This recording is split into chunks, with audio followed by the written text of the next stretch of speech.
Meeting of the Steam Authority. And before I begin, I'd like to say, and I would like to inform everybody that Son Disco, the authority's communication director, is making audio and video recordings of today's meeting. Is there anybody else making a recording and video recording of today's meeting? Jason? Yep, Jason Graziadei, Nantucket Current will be recording parts of it. Thank you. And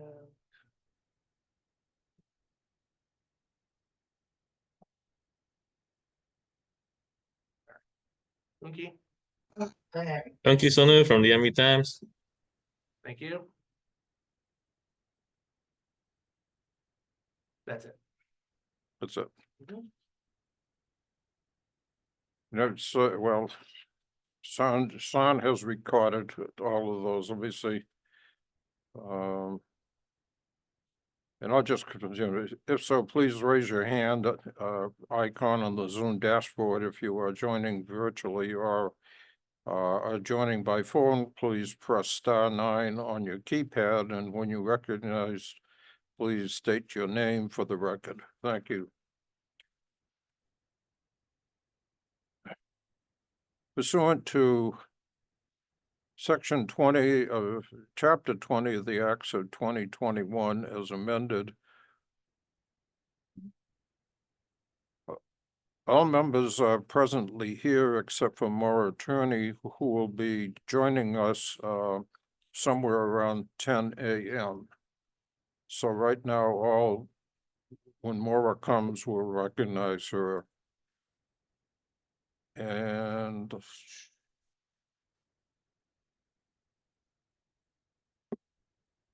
in doing this, all votes will be taken by roll call. Okay, calling the meeting together. I'd like to start off by,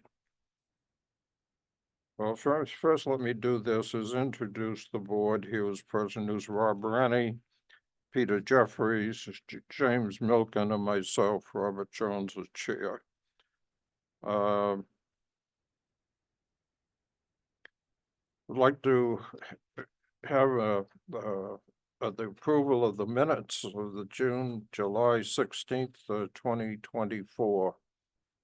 Is there a motion? So It's moved. Is there a second? I'll second. and that would be the January 16th minutes, just. What'd I say? Say July, I think. July? I thought that's what I heard. Who was that? I don't know. All right, is there any discussion on the January meeting? If none, all in favor by Aye. roll call? Now can I? Jeffrey, I. Yep, Randy, I. yep. Jones, aye. So voted. Port Council, is there somebody Yeah, with us from the Port Council? Nat is on, and I'll bring him over.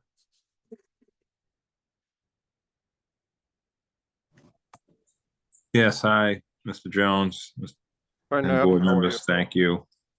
Thank you, Sean, for getting me organized here. Wow, I thought I was gonna be yelling to Falmouth. Okay, so thank you all. Our meeting on the 6th, we discussed the following things. Well, Mr. Davis provided us an update for the 24 summer internet general openings. And Mr. Munson provided us a status of the conversion of the Equina and the Barnstable and did a really good job. And he has been really, I just like to say this myself. I'm really impressed with what's going on down there in the detail. And it's really nice to see. Then he provided us the status on the MPI on home dry dock at Thames Shipyard. And the INO dry dock at the Fairhaven Shipyard is going well and very convenient for us to have that facility. Mr. Higgins provided us the status of the Vineyard Haven Terminal HVAC project. Looks like it's going well over there. And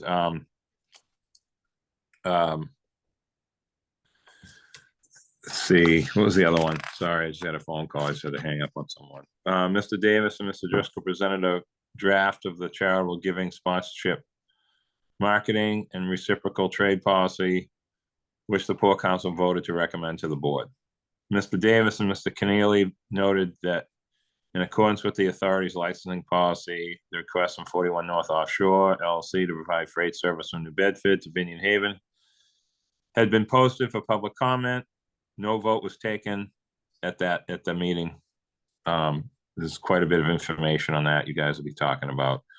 Mr. Rosen presented us with the business summary for December and presented us also an updated version of the authority's debt issuance and debt management policy, which is required to be updated every 2 years.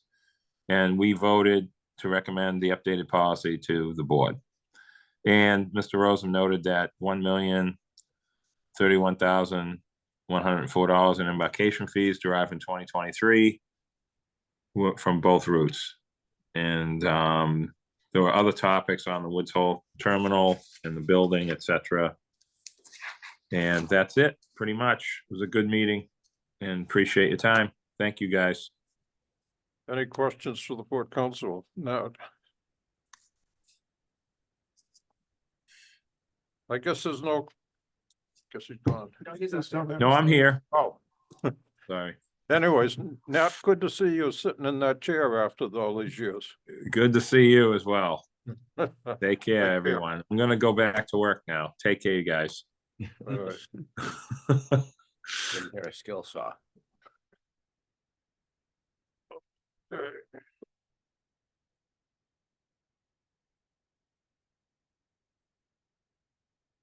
Moving forward to the general manager's report, for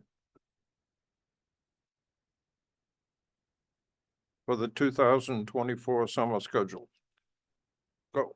Good morning, everyone. So staff wanted to provide the members with a status report on the general internet openings for the 2024 summer schedule. As you will recall, beginning on Tuesday, January 16th, the Steamship Authority opened the 2024 Head Start Summer Reservation Availability Booking Period. New for 2024, the first 2 days of that Head Start period was exclusively for qualified, preferred, or excursion customers' accounts to book reservations for their account only. During the 2 day period, period, over 8,200 transactions totaling approximately $2.1 million were made. Then on Thursday, January 18th, transferable Head Start summer reservations could be made. During that 2 day period, over 7,000 transactions totaling approximately $1.8 million was made. System performance, however, on Thursday, January 18th, was not to acceptable levels, and a decision was made to delay the general opening to allow the authority's IT team and system developers time to troubleshoot the issues. Once that review was completed, a revised 2024 general opening dates for Nantucket was determined, and that was February 8th, and for the Martha's Vineyard route, February 14th. Those were established and public notifications were distributed. On Thursday, February 8th, summer reservations for the Nantucket route resulted in over 9,300 transactions totaling approximately $4.6 million were made over those the first 2 days of that. Then on Wednesday, February 14th, summer reservations for the Martha's Vineyard route resulted in over 27,500 transactions totaling $7.2 million were made. And that's for the fourth, that'd be a 2 day period. Usually the second day is a busy day. It's not as busy as the first day. So the IT staff, along with system developers and support vendors, closely monitored the activity throughout the opening days. Load management was provided by the use of a wait room to ensure that customers were processed in the order that they arrived at the website. The average wait time peaked at approximately 2 hours and 20 minutes shortly before 10:30 during the Nantucket opening, while the average wait time peaked at approximately 2 hours and 15 minutes at 10:15 in the morning following the Vineyard opening. So Stephen is here, Stephen Coleman from our IT, So the group spent those 2 to 3 weeks actively looking at all different aspects of the system, the server performances, the network routing and the like.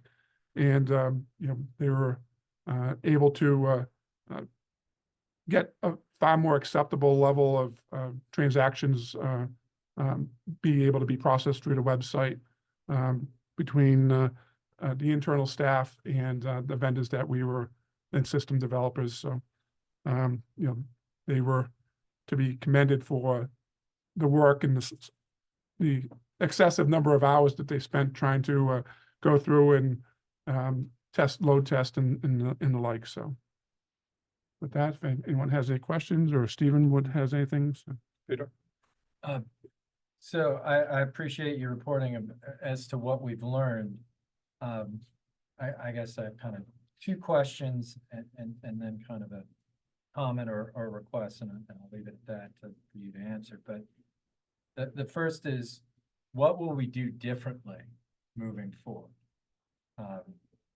And equally as important, I think everyone will agree that what happened wasn't acceptable, but how will we measure success? I think we need to have some real key performance indicators moving forward as to what we consider success, and not necessarily just public comment on social media or anecdotal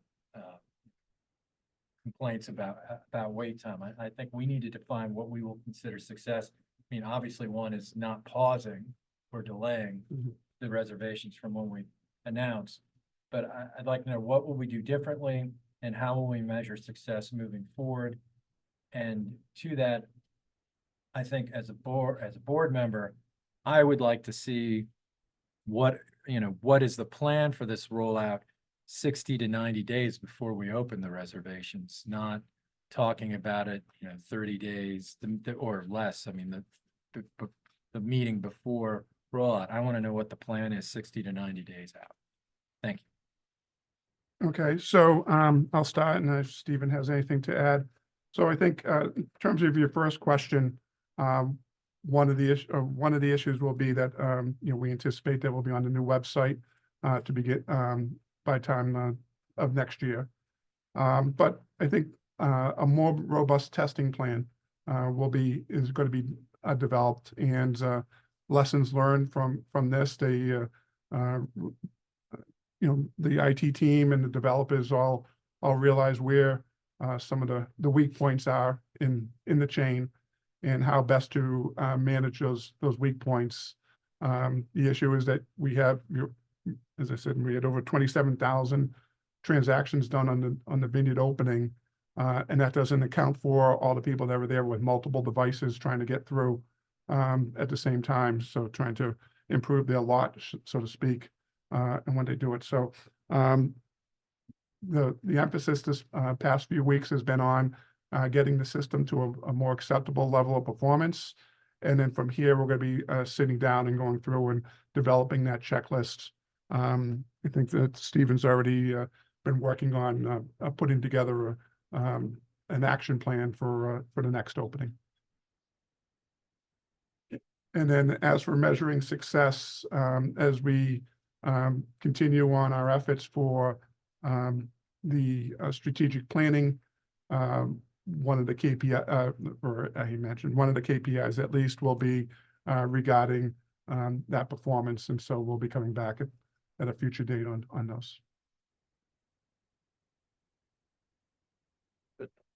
Jim? Yeah, I'd like to ask Stephen directly. Hi.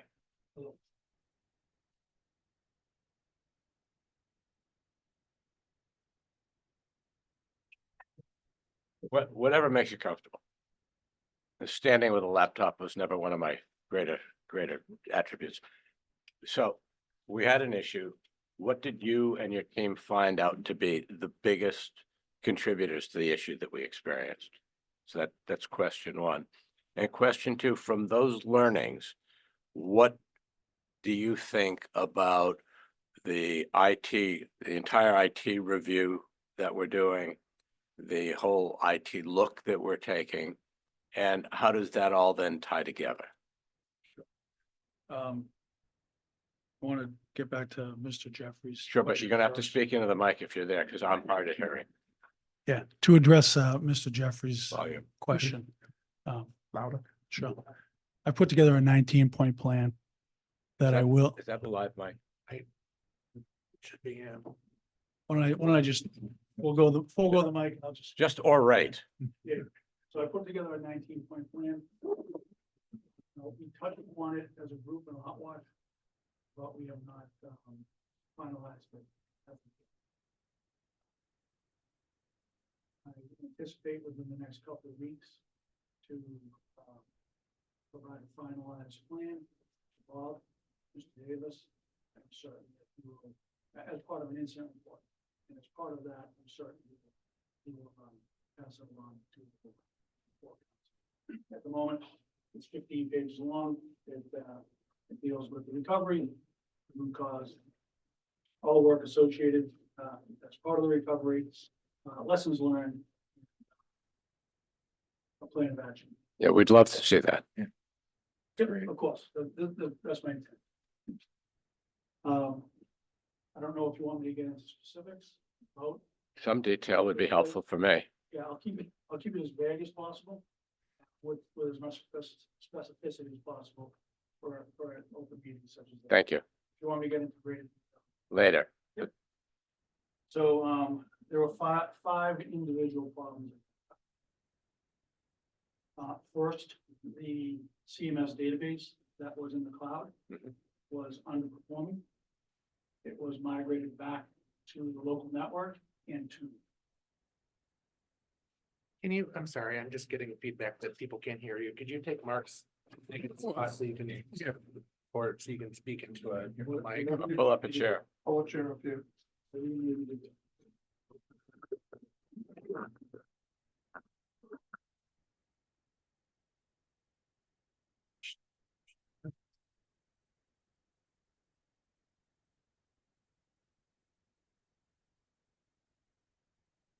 secondly, as part of the web servers themselves, there is something called a multi-processing module that allows multiple requests to be responded to simultaneously. That was determined to be underperforming, and that was also replaced. Thirdly, there was a artificial limit placed on the number of network connections between the web servers and the reservation system. The artificial limit was 496 per server. And that was re-architected to eliminate the limit altogether.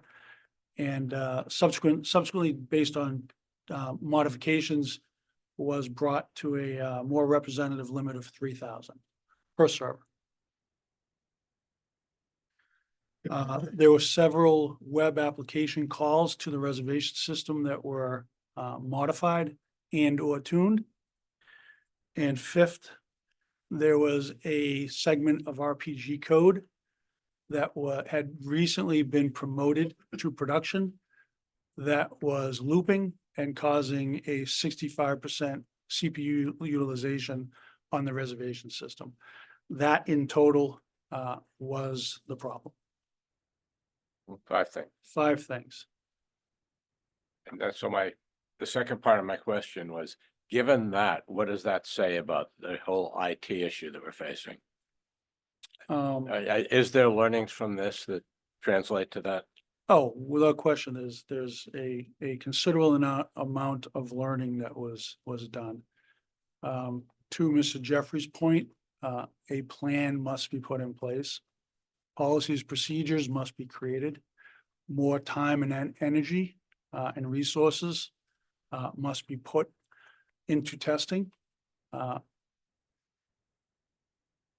Maintenance must be incorporated. Like I said, I have 19 points at this point in time. I'm not going to go through them all. Thank you. I would, if you don't mind, I would like to recognize the IT staff for all their hard work.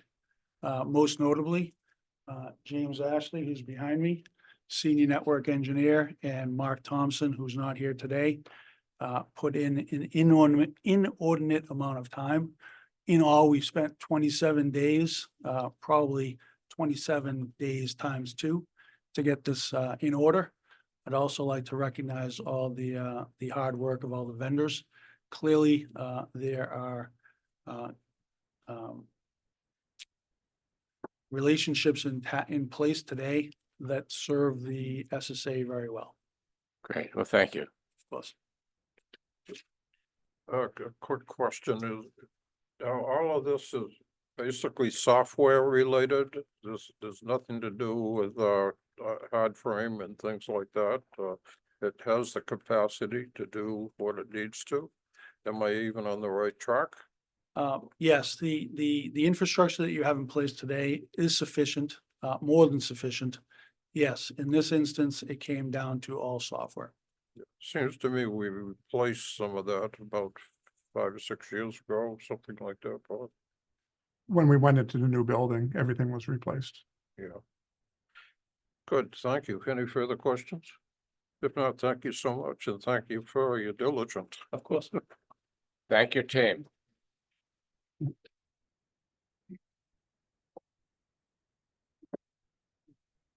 Moving forward, Bob? Okay, so next item we have is an update on the progress on the Equina and the Barnstable. So Mark is here, so he can This is real Mark, not virtual Mark. Good morning, everyone. So we have the Equina and Barnstable at Alabama Shipyard in Mobile, Alabama. We're hopefully turning into the final stretch here of launching the vessels at the end of March. And they'll have the final work done quayside within the shipyard. Next slide, please. So last week we have installed all the propellers with the new EAL seals. That is now complete. Next slide, please. We have this picture. We have the bow thrusters installed. Those are the new the grates for protection of lines and other things that may get into the tunnels. Next slide. Now this picture, if these are the sponsons which are installed on both port and starboard side, they extended out 5 feet on each side. That is complete on both the Equina and the Barnstable. Next. These are the new fuel tanks that are being installed into the vessel. And the next slide following this will be, they're actually in place. And we're starting to on the piping systems to get into the engines and to the purifiers, and we've also got the top plates back on the main deck that we used to allow us to get the tanks back in. What are the capacities? They're about 4,800 gallons per tank total, just under 10,000. Per tank? Yeah, we get, about 3-4 days of operation out of the fuel stem. Thank you. We have the anchor windlasses are all prepared and they're ready to be installed. Next slide, and this is the new stern section for the Barnstable, and that's complete. This weighs about 32 tons, so the intent is to rig that in place later this week. So so we're right now at our 13.78 million was the contract value. We have approximately 400,000 in change orders, and there are more to come. And so we have right now we're on time and project. Our numbers are looking good. Any questions? Yeah, has anybody decided what color these boats are gonna be? I've talked about it a little bit and offered a couple of suggestions, but I don't know if this is at a higher level or what's going on. Well, I would like to add that we are painting the bottom anti-fouling red No, I don't- versus the black, and the reason for that is for when we have divers in the water doing various inspections, that we can see a lot better. So to be a little bit different view at the water line down. What about the hull side? The hull side is a traditional white. We are the Great White Fleet.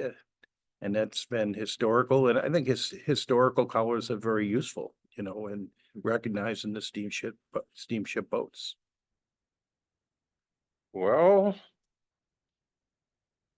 just for conversation, that I was hoping that we could develop, you know, a model, you know, like Washington State and their ships, which I think are really quite handsome.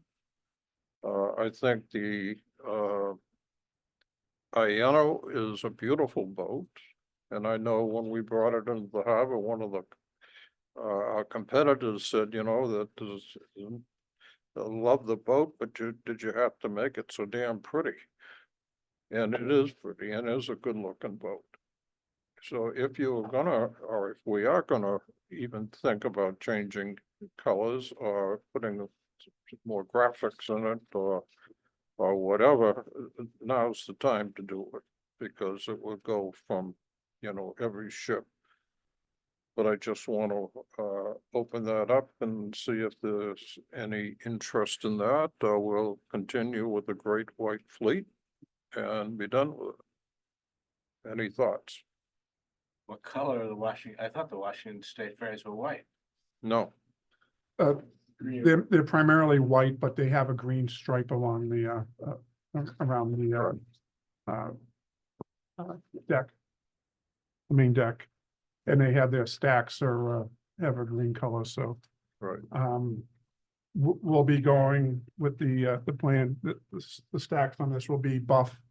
Like our other vessels as well, and we are working on some, a logoing, project to see if there's an opportunity to put a, you know, kind of like what we have on the INO where we have the logo on the bow, whether there's an opportunity to put something on this. Well, I'll leave that at that, but I would encourage putting some uniqueness into this. I've got a picture right here that was taken down to Savannah or whatever of a like vessel, which is it's kind of orange and a red theme to it. Very handsome. I'm not the least bit excited about Staten Island's color schemes. But, you know, I just think, you know, there's one thing when you are making changes and you're moving forward, sometimes a different color scheme or a base like that, you know, kind of connotes the fact that you are, you know, moving into the next century. So I'll just leave that for the board to chew on and the management to chew on. And you know where I'm coming from. I do. Just like that, we're getting into an operational phase also. We have our captains are now on board the vessels, and our chief engineers are following, and we're gonna be doing some work on the operations manuals. We'll be going to Houma next week to the Monomoy just for some training. We really can't do much until we get into the water, but we are progressing for a March 29th launch. That is a hard date with Alabama Shipyard. They have the Austell dry dock across the way that's all contracted, so we'll be getting the SPMTs and doing a reverse order of the launching that we did when we dry docked the vessels last time. Any further questions? If not, thank you very much, Mark. Thank you. Thanks for coming up and giving this in-person review here. Thank you. This is a busy time for the maintenance group and the whole fleet. Ourselves, as we have the Island Home is at Thames Shipyard. We're finishing up the dry docking there. And next slide, please.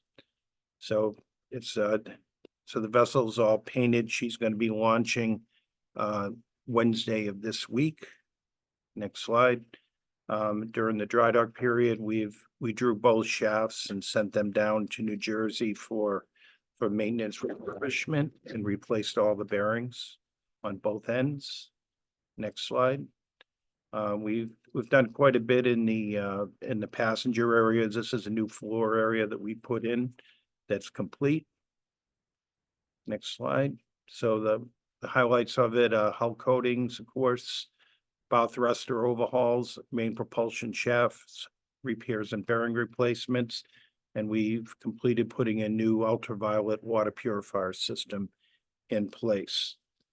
So the totals for this, the value of the dry dock is 1.59 million with change orders, actually credits right now of 2,697 and the total on budget of 1.592 million.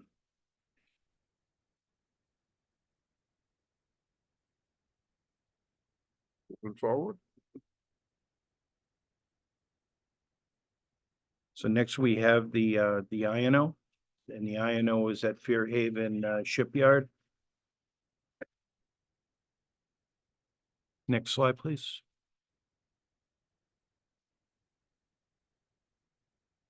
This is a previous picture of just a hull preparation on the underside area. Next slide. So this is the picture. We've done a lot of repairs on the hull plating and way of the exhausts coming out of the both the port and starboard. We've cropped this plate out and renewed the plate as we had some delamination. Next slide. This is kind of with the plate removed. Now the plate is going back in. Just it's a good view of those are the engine exhausts internally from the on the pontoon. Next, just getting water jet maintenance. These are impellers back for installation. So the INO dry dock highlights, hull coatings, of course, we've done a lot of window and door repairs, propulsion jet maintenance, and shell plate renewals. So we're on target to bring her back at the end of March back into service. And the from the financial snapshot, the dry dock was 1.016 million. We've had change orders of 137,900 to date. That's a total of 1.154 million. Questions? Peter? Question is the change orders, were those change orders in part because the issues weren't spotted until it was out of the water? Yeah, a lot of it, we can't get an examination of the plating until it's out of the water. Coast Guard will not accept underwater UT gauging of the plate unless it's out of the water. So those two areas were specific with the change orders associated. Although we expected this as a possibility, and we had the 25 millimeter plate ready and available and for this installation, but that's the situation. And I'll just say that, I have noticed, and I applaud you that in this year, in terms of our, maintenance, dry docking, that I see the trend that we're coming in under contract, and even in when we're coming over contract with change orders, in this instance, it's well within, the 10 to 15%. Right. Above the original contract, and that's a very positive trend as compared to the year previous. So I appreciate the management. Thank you very much. Thank you.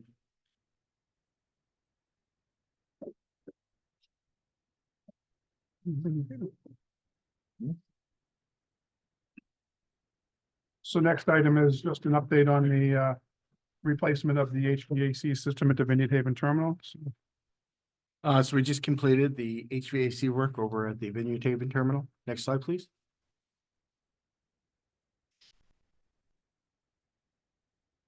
You can see here, you have some of the exposure in the ceiling for the ductwork for the replacement. The train units that we've installed in the utilities room. Next slide. Again, the lobby, more ductwork and prep to replaster the ceiling. And the condensing units that we installed in the shelter. And the HVAC units ready for commissioning. And this is the completed lobby ceiling.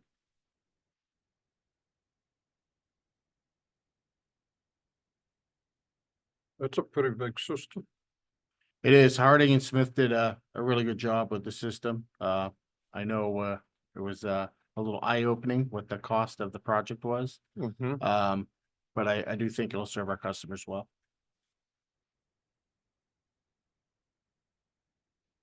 Any question? Enjoy it. Bob? All right, so next we have, back in 2014, the board approved a request by the staff to establish written policies, guidelines in connection with the authority's practice of donating passenger ferry tickets for charitable causes, sponsoring certain community events by providing in-kind services for marketing purposes and giving complimentary passenger tickets to our marketing and business partners when they would display our brochures and participate in a ticket sale program. So following the reorganization of the communications and marketing department, staff is asking that the policies be updated to reflect the current structure of the current structure. And I don't know whether Sean has anything to point out, but I think really other than some of the titles, we do include that we'd be using instead of issuing tickets in some instances, it would be actually gift cards that we'd be issuing. So. Yeah, the big change is just being able to issue, in addition to tickets on the traditional boats or the fast ferry, to have the option for a $50 Steamship Authority gift card as a donation for a raffle prize. And then also just to reflects the practice that we have been doing of directly sponsoring events by using our advertising budget to purchase sponsorships in exchange for promotional purposes. So it's all essentially things that we're doing, and as part of my department's changes, I just wanted to align the policy with practice. Sean, how big is your staff? Right now, it's myself, and I have Ian Nichols and Sheila Corcoran. So I have two marketing and creative specialists. In the summertime, there's a seasonal marketing representative who helps us with our brochure distribution and ticket distribution and putting posters on the vessels that our advertisers place. And then I'm also in the midst of a hunt for a summer intern. So this summer it will be 4, but year round it's 2 plus myself. In that, are you going into the community? I mean, with looking for, the sponsorships and things like that with the chambers and. Yeah, I mean, part of what we already do is we have yearly membership levels with all the local chambers, and as part of that, we sort of put together packages as far as what sponsorships that will include annual meetings or their big events. We're in the process of ironing those out right now, and then as opportunities present themselves, we evaluate, and a lot of people reach out to us with opportunities that we evaluate as well. So it really depends on where, is it within one of our port communities, what kind of exposure will we get? What's the cost versus the budget? We evaluate those on those criteria, but we certainly welcome those opportunities, and we try to fit as many of them in as possible, if not with direct cash sponsorship, than a trade or something else that we can work for with them. With the distribution of brochures and things, do you hire an outside contractor to do that? We do a couple different things. We have a relationship with CTM and Sandcastle Publishing to distribute our brochures to different locations around the Cape and around New England. And then there are also some locations that we directly fill ourselves, in addition to having them at the terminals. I want to, every time I go into a place that has brochures, I'm looking for, Well, if you find a place that doesn't have it and you want it, let me know and we'll figure it out.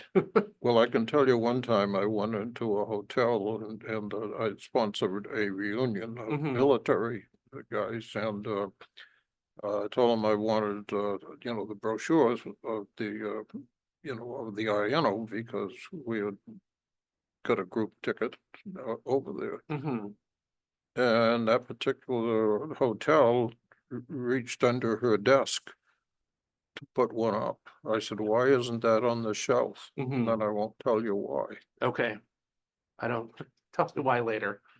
Yeah, but it can really concern me, A lot of times the hotels will lease that space to another company and then the company does the management of it, so. The hotels necessarily don't always, it depends on the specific arrangement at that Mhm. location, but. But you usually, give them a couple of tickets or something, for their space. Well, and stuff. we usually buy the space, but yeah, sometimes it's a trade, sometimes it's a direct, we buy the space Yeah. from the company that manages the racks. Thank you. Jim, Thank you. Sean, since we brought up the port communities. Mhm.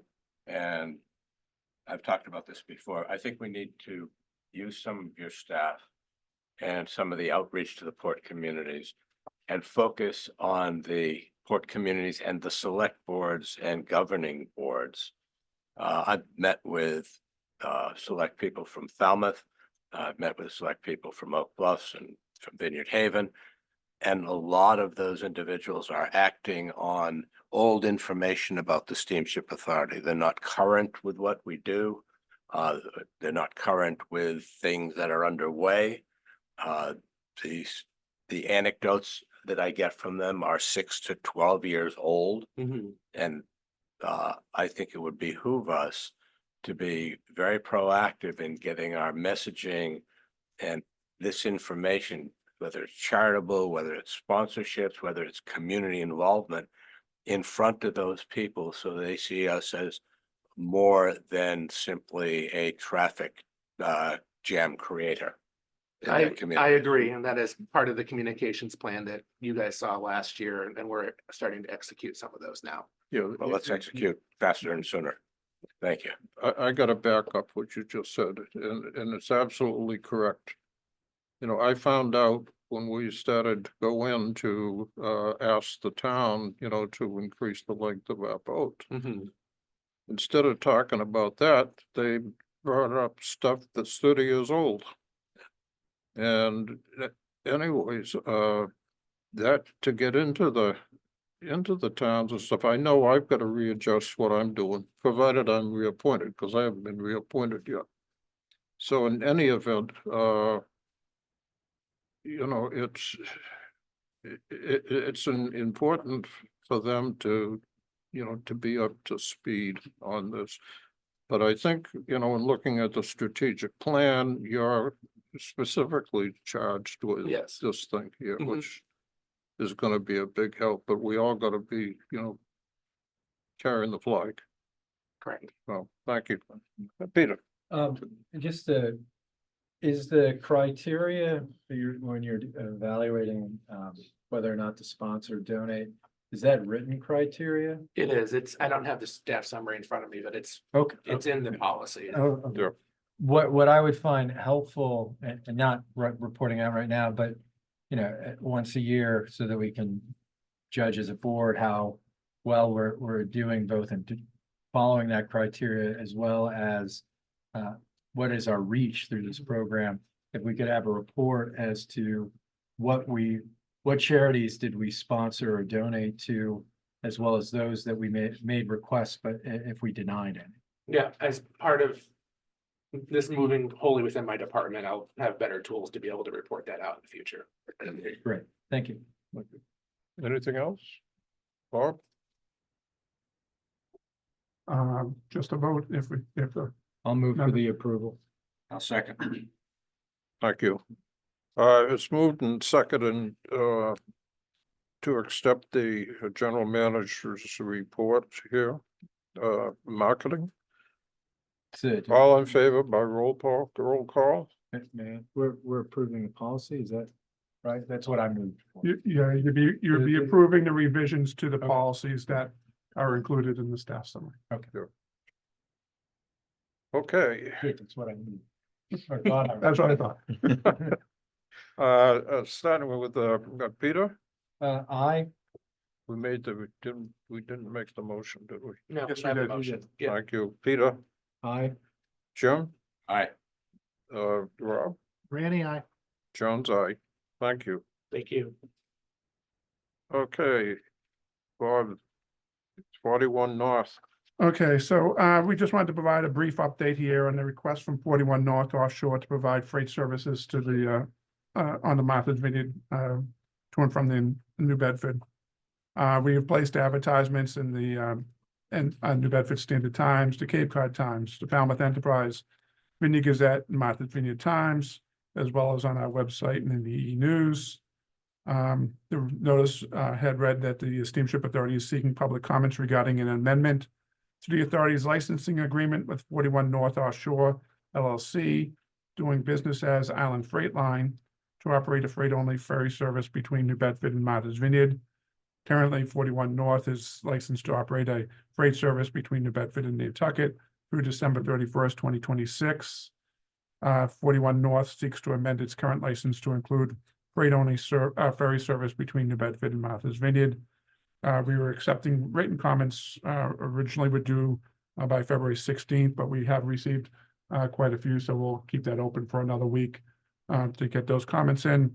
Staff will then be reviewing the comments and determining the next steps. And Terrence,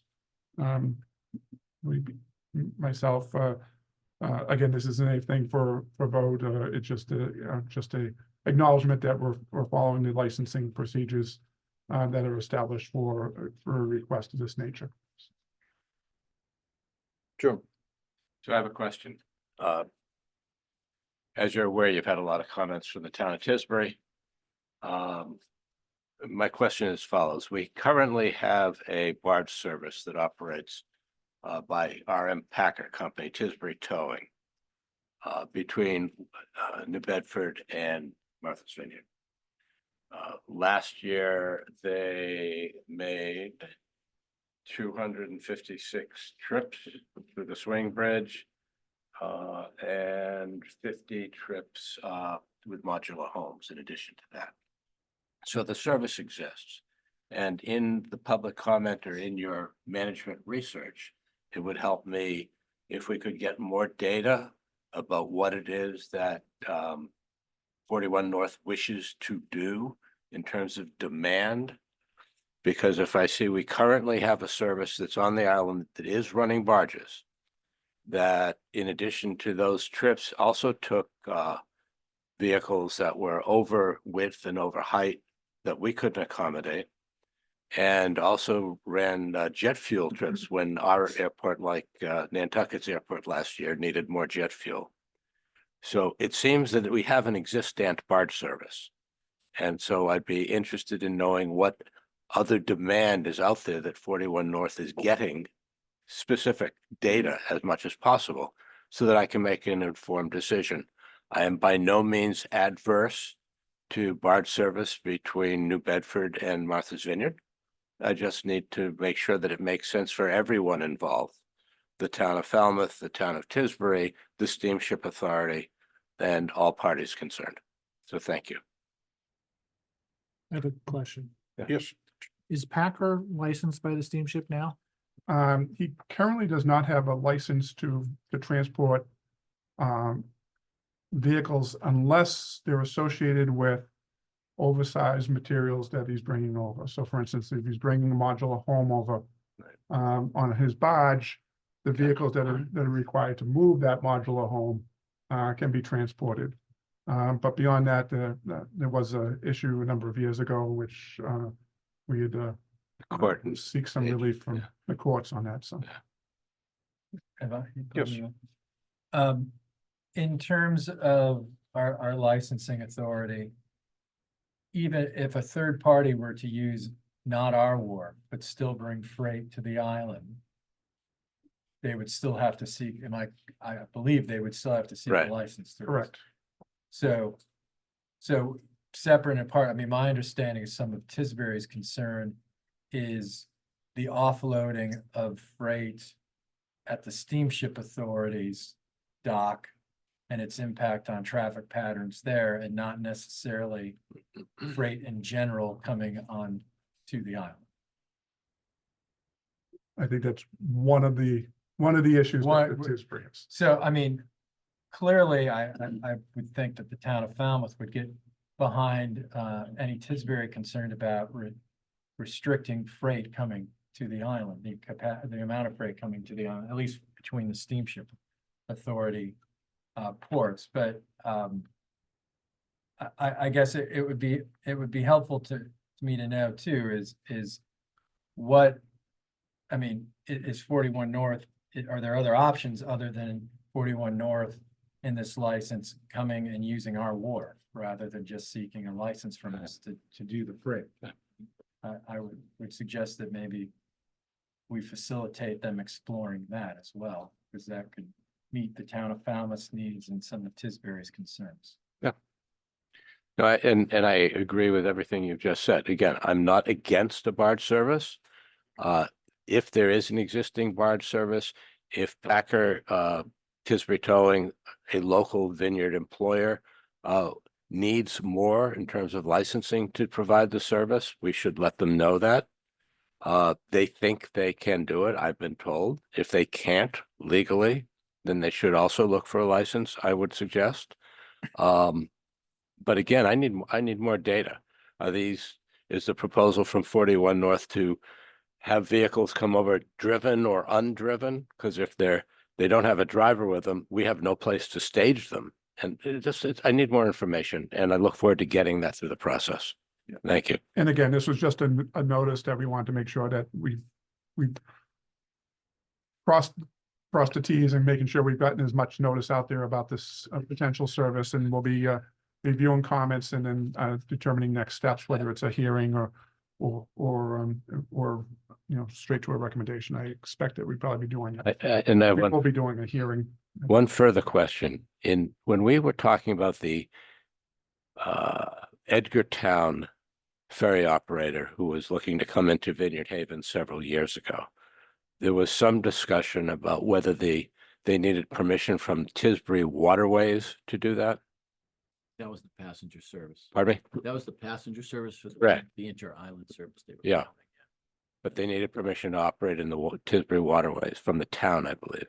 Yeah, but because I think it was a private entity, and it was also involving intra-island, not simply from the mainland to the island. So in this case, the town would not, in your opinion, have the ability to decide upon the use of their waterway? I think the one for the Falmouth Edgartown Ferry, it wasn't using our facility in Tisbury.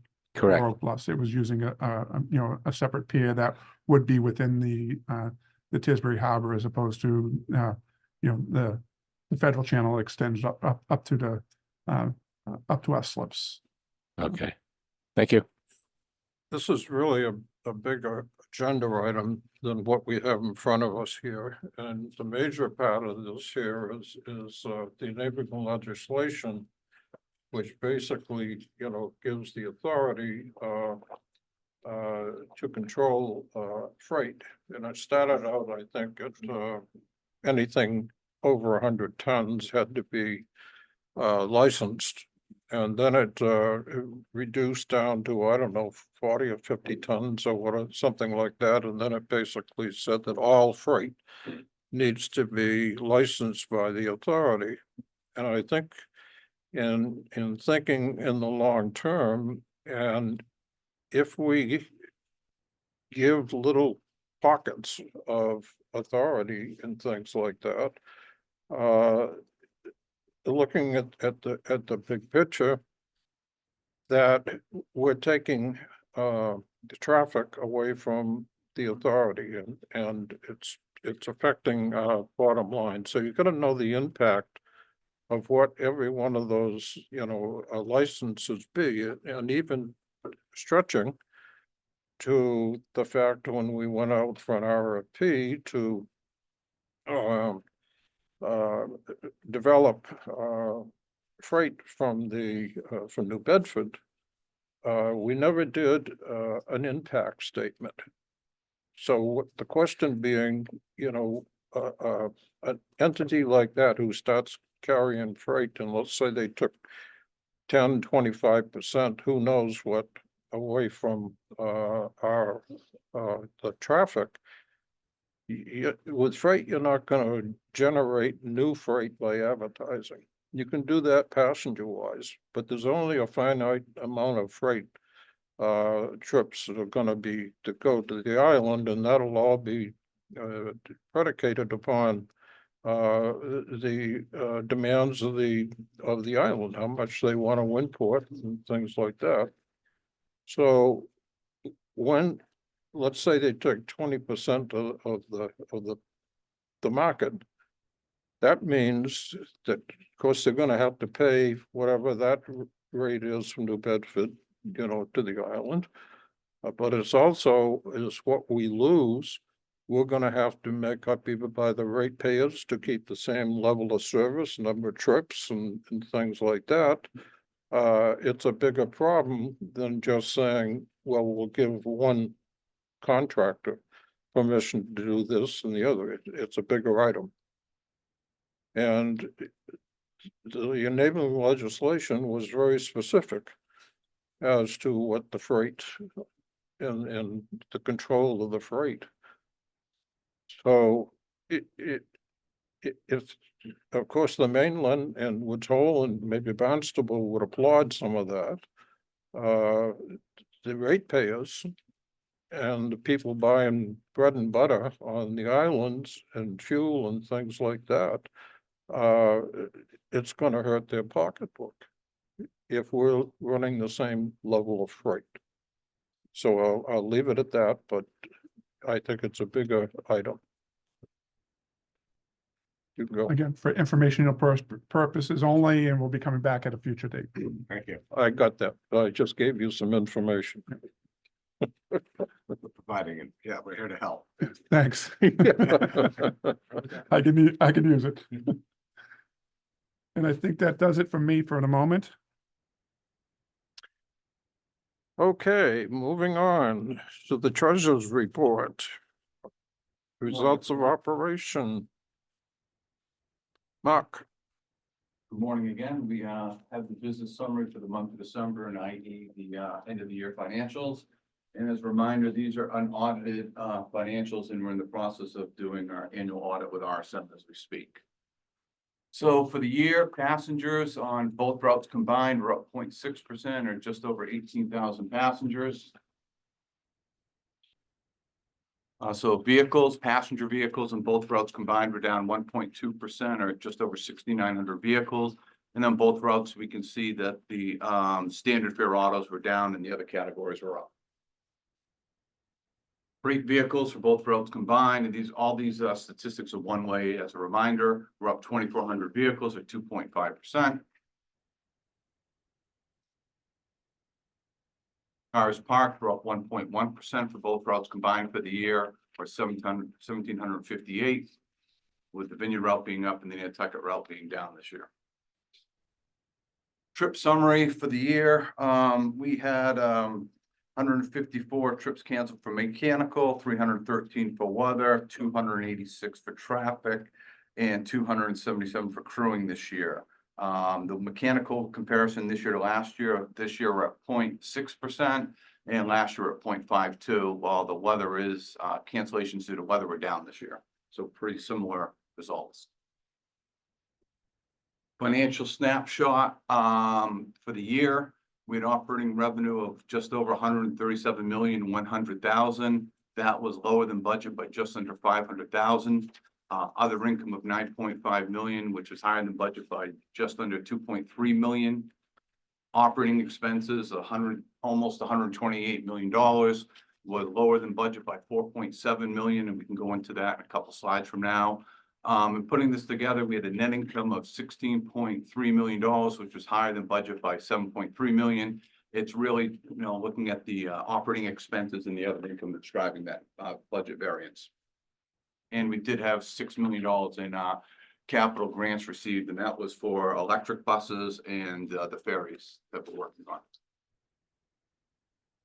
Okay, so here's the revenue for the year. The category that was down was the standard automobiles at 3.3 million, and that's a derivative of the standard fare autos. And that's something we'll be looking at, the amount of profiles that are registering for excursion fares, and how does that compare historically, the percentage breakup, So putting the revenue together, we're down just under $500,000 for the year, and the other income is being driven by the increase in interest rates.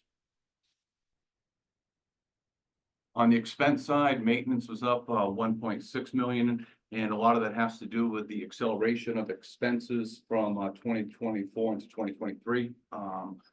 And we're looking at fuel was down about $2 million this year. And then general expense in the month of December, we took a $1 million adjustment to the pension expense in accordance with GASB 67. I don't think it's too much detail about that. That's a recognition of deferred inflows and outflows.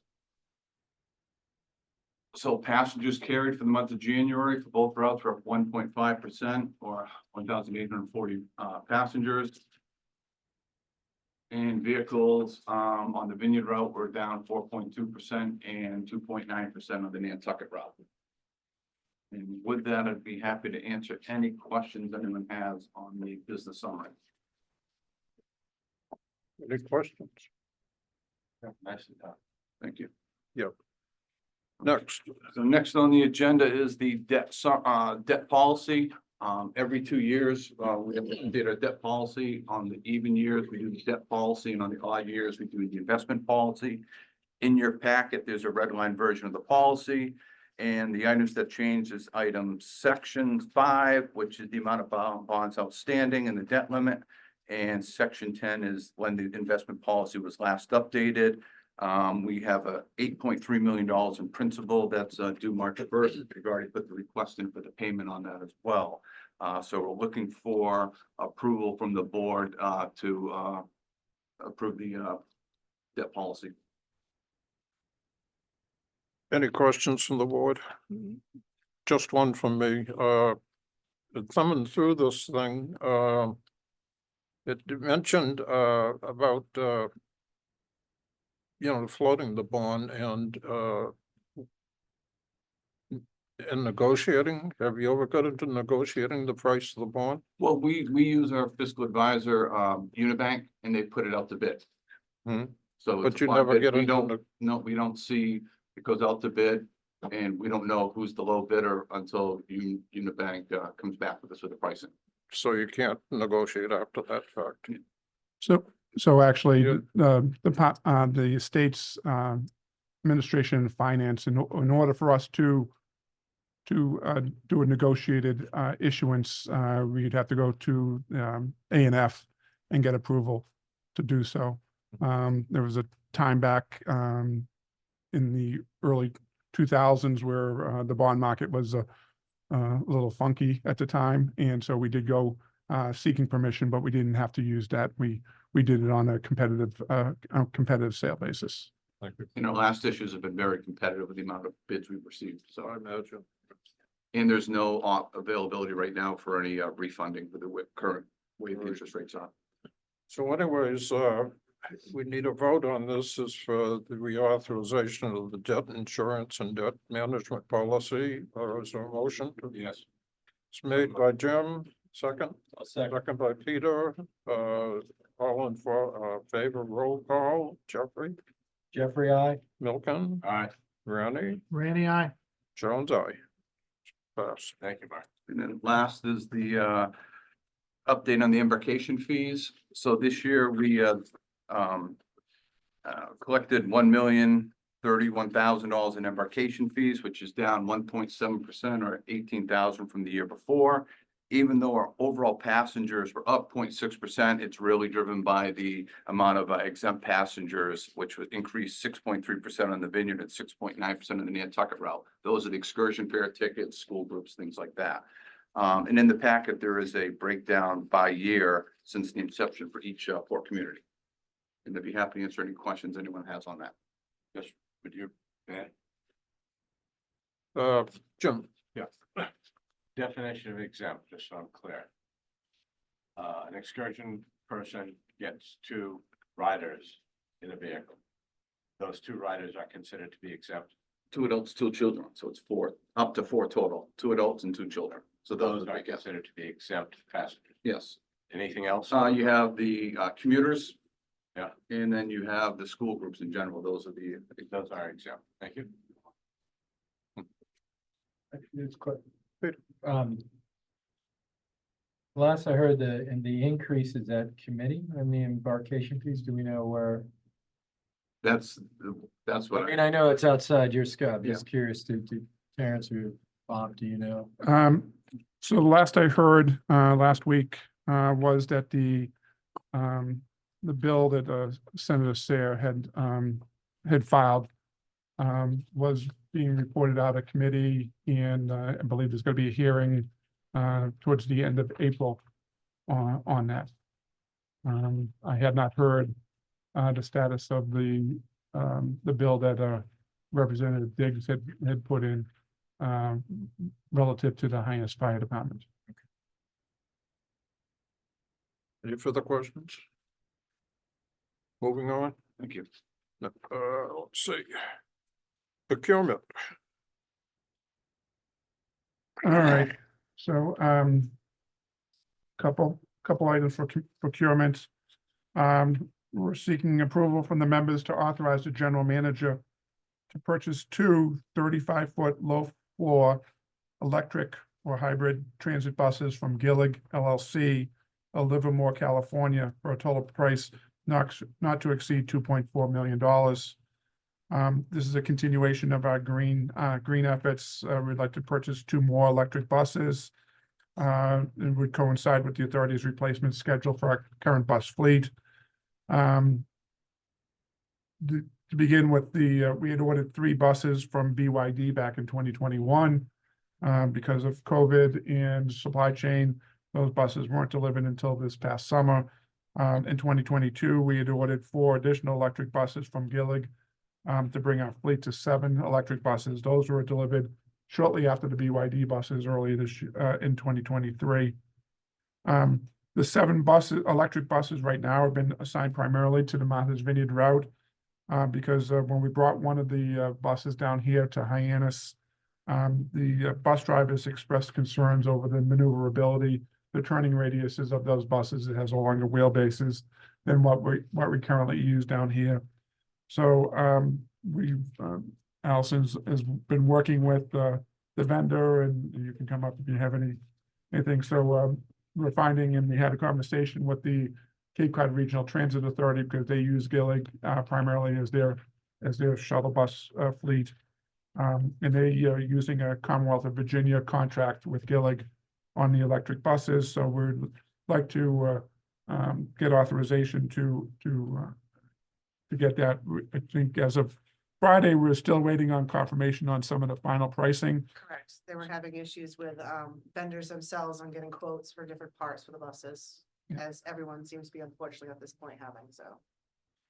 So after reviewing the preliminary pricing the authority received, we'd like to get authorization to place an order with Gillig LLC for the purchase of our new 35-foot electric buses.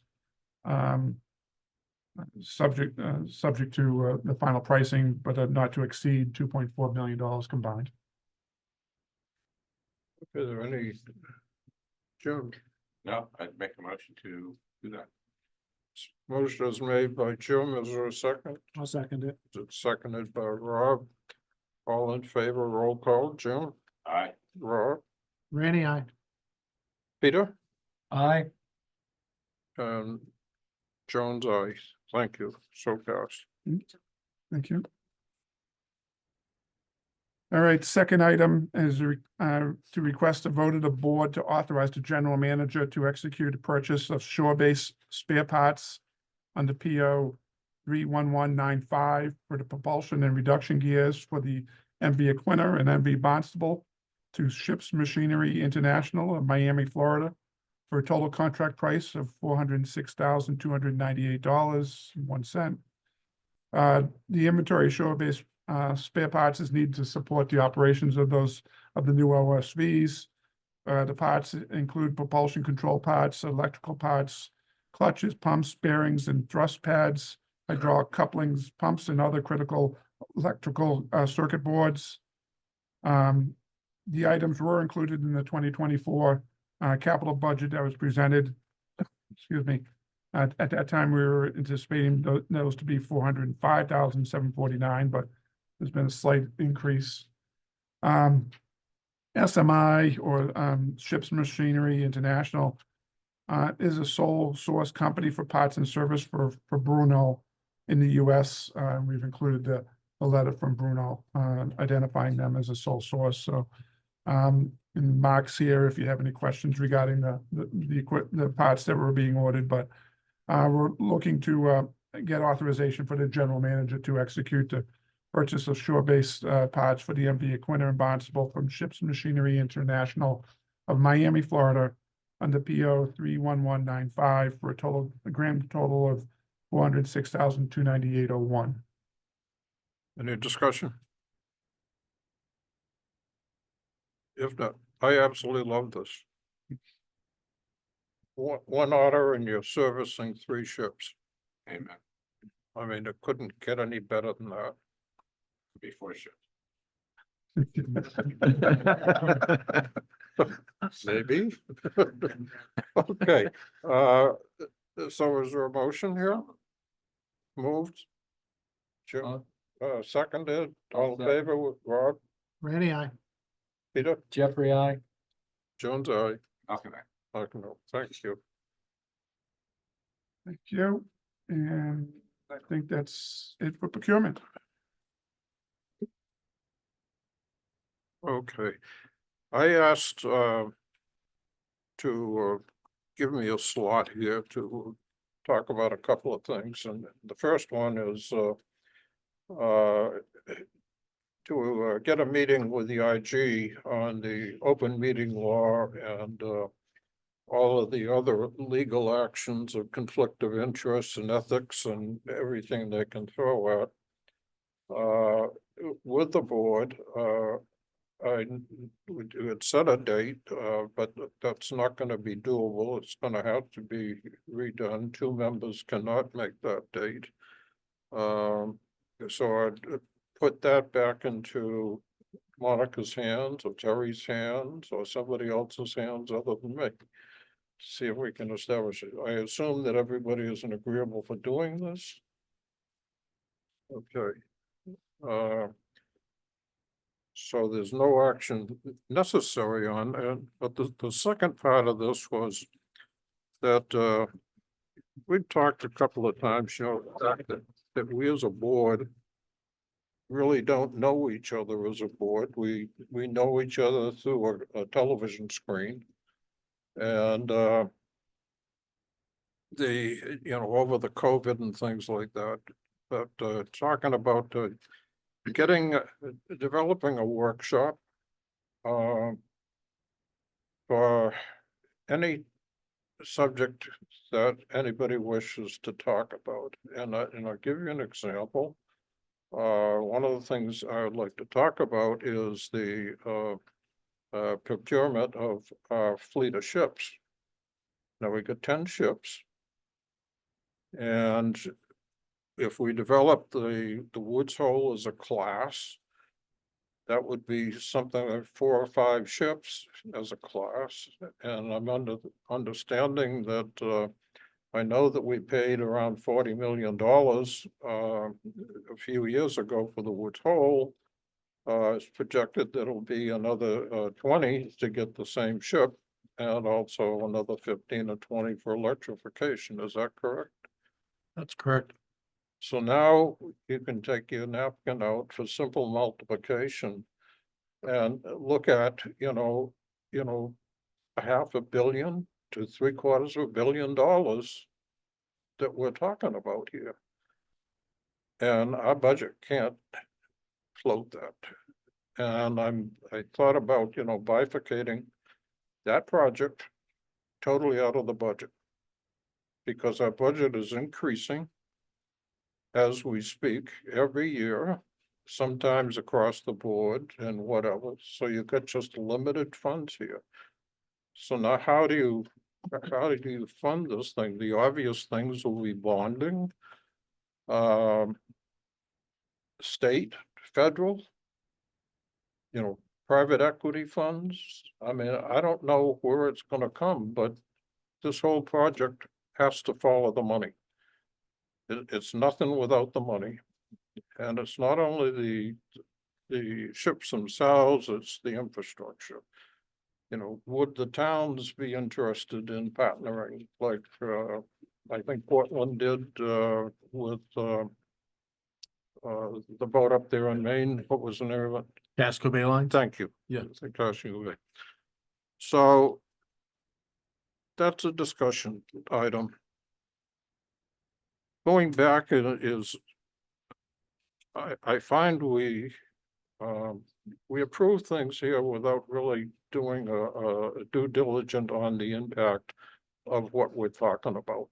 And I just bring back to the three things. When you have something like that, it's going to impact, our budget and our operation and whatever to move forward. I put down community relations. I put down a lot of talking points that'll come up in the strategic plan. And I'd like to suggest that we have it on a Saturday. I would suggest that we have it, closer before spring. And as I say, there's no rules to be, no votes, no motions or anything else, but to come to those hot ticket items that we never talk about, but want to talk about, and bring it to the floor. So it won't be that will be a workshop period. Anybody listening in or whatever can do that, but we won't be taking public comment. And we'll be moving forward just as to set up some talking points.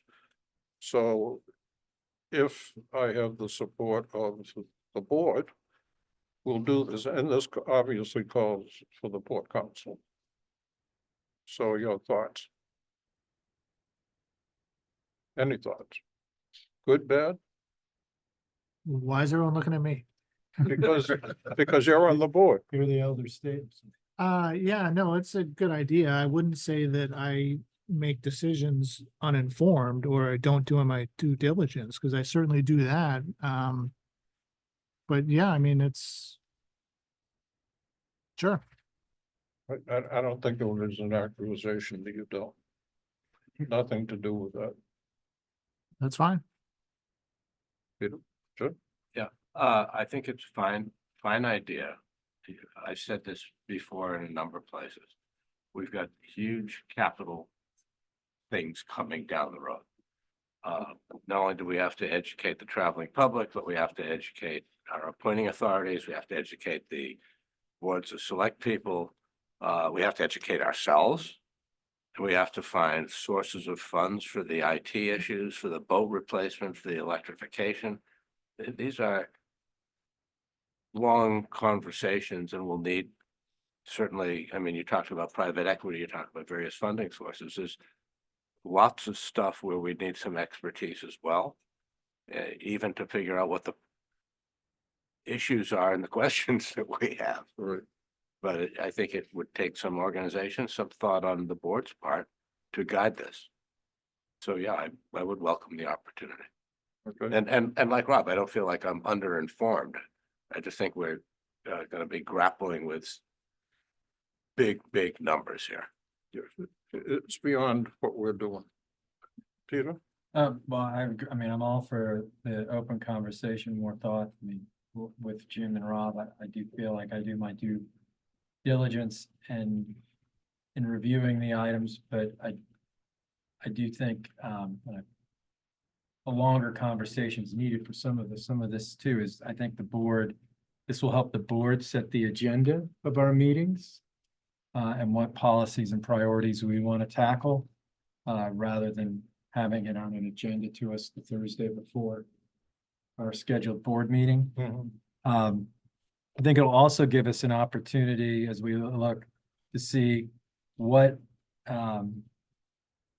conversations need to happen outside of the Steamship Authority. I think when the long range, the Martha's Vineyard Long Range Regional, Transportation Task Force, to me, it seems like that's something that should be not spearheaded by the steamship, something that, steamship should have a voice on, but it should be better run kind of through regional government cooperation between the various, the county commissions and the port towns, and more of political entity. And I think this conversation could lead us to, I think we need to talk more to our, not individually, but collectively with our state representatives, and federal delegation, US senators and Congressman Keating's office, as to solutions and funding moving forward, because it's going to take, as you point out, more than just bond and fares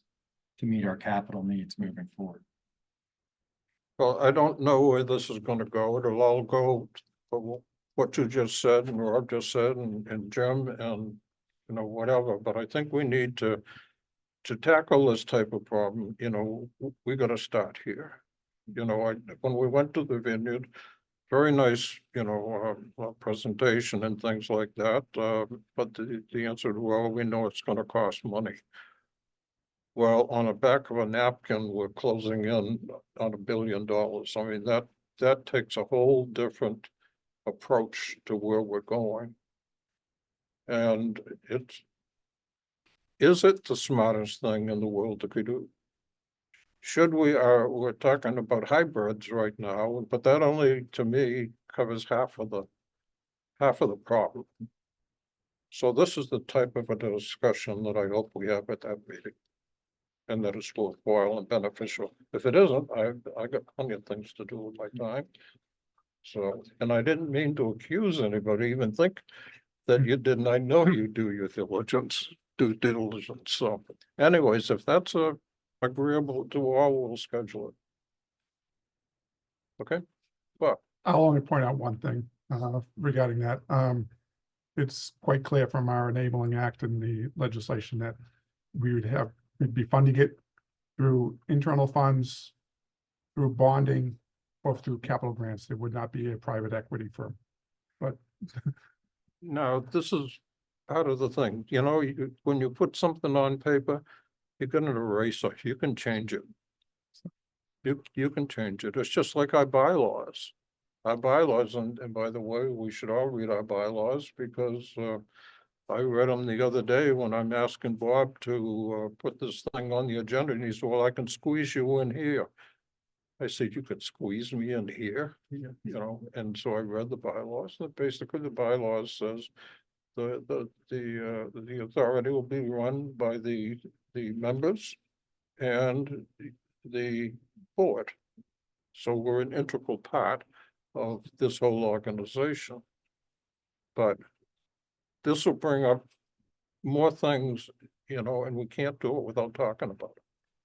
So enough of my speech. I'll accept that as a positive motion.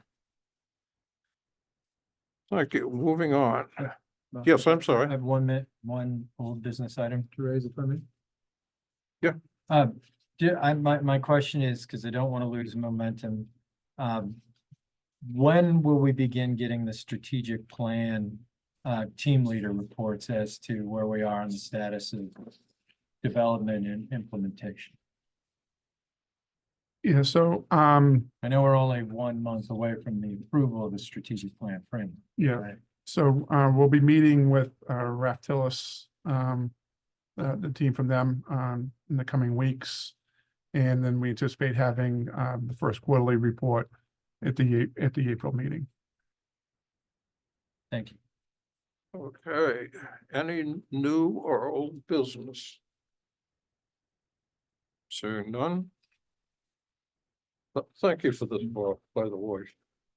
He put this packet together and it tells me exactly what I'm supposed to say. Old school. And any items not reasonably anticipated by the chair, I've already made my comments. Now, public comment, is there any public comment? If there's any public comments from the Zoom, you can hit the raise your hand icon. Seeing none. Okay.